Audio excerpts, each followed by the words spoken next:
Jakhon iphain ko resir kep arni Karbi Anglong Gospel Artist Society thi hekpen KGAS Maipu Merkson rong pharpen Japon si Padmashri Pokhila Lekthepi hemtun di folongan humri damsi man pengpen archoda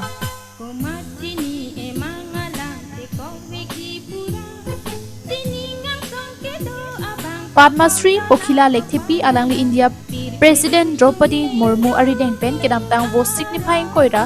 Kethom Arni Padmashri Award chodeng dun det pen aning arong chikhangun easy KGAS abitung atum pen archoda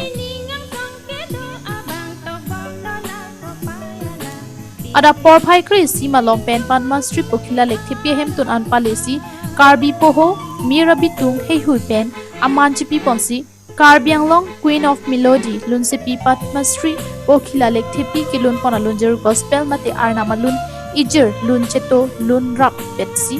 ar namanong pathei pon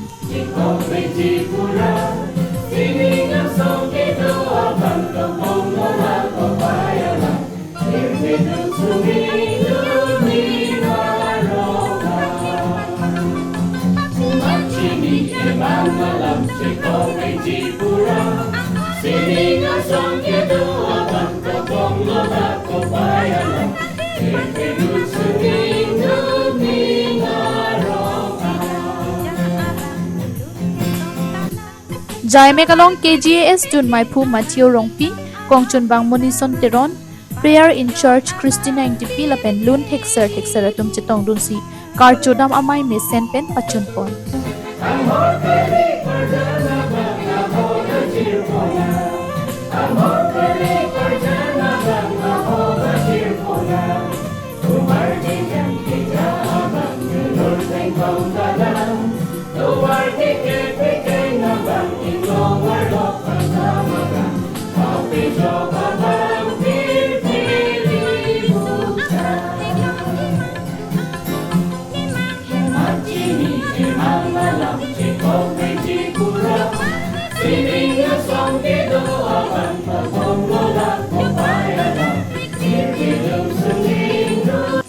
News Report KTV News.